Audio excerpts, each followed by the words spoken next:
حویلی لکھا کے علاقہ جمعہ کا روڈ میں 7ویں کلاس کے طالب علم انس عباس سن آف محمد عباس جو محلہ کی مسجد میں اعتکاف بیٹھا ہوا تھا اور اپنے آپ کو شب و روز جو ہے وہ اللہ کی یاد میں محو تھا کہ اس دوران ایک زہریلے سانپ نے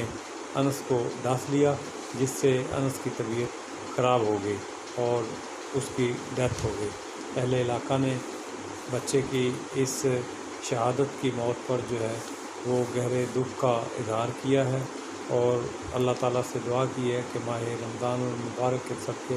اللہ تعالیٰ بچے کو جنت الفردوس میں اعلیٰ مقام عطا فرمائے۔ بچہ گورنمنٹ ہائی اسکول نمبر 1 حویلی لکھا میں 7ویں کا طالب علم بتایا جا رہا ہے۔